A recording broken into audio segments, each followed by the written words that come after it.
Bħala parti mill-impenn biex jipromovi l-inklusività u l-aċċessibilità għal persuni b'diżabilità, il-Membru Parlamentari Ewropew David Casa iltaqa' mal-Federazzjoni Maltija tal-Organizzazzjonijiet li jaħdmu favur persuni b'diżabilità.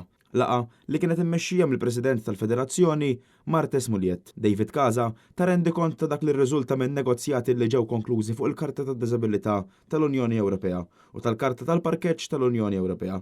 Iż-żewġ inizjattivi kruċjali maħluqa biex jiżguraw il-mobilità aħjar għal persuni b'diżabilità. Issa, il-passi li jmiss jinvolvu ħidma għal vot b'saħħtu fuq il-ftehim proviżorju fix-xhur li ġejjin u biex titwettaq implementazzjoni effettiva fl-istati membri kollha. Matul il-laqgħa fil-Parlament Malti, il-Membru Parlamentari Graziella Gallia naqdet mal-Membru Parlamentari Ewropew David Casa f'diskussjoni miftuħa fejn sostniet il-bżonn urġenti biex jiġu indirizzati oqsma ewlenin.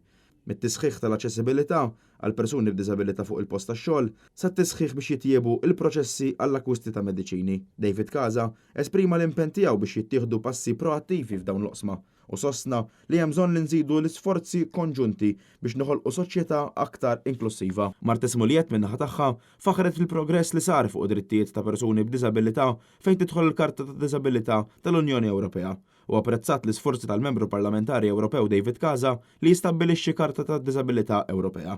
David Casa wiegħed li jkompli bl-isforzi kollaborattivi mal-Federazzjoni u ma' msieħba oħra biex javvanza id-drittijiet u l-integrazzjoni ta' persuni b'diżabilità. Dan fil-waqt li ringrazzja l Graziella Gallia tax-xogħol kontinwu tagħha fil-qasam lokali.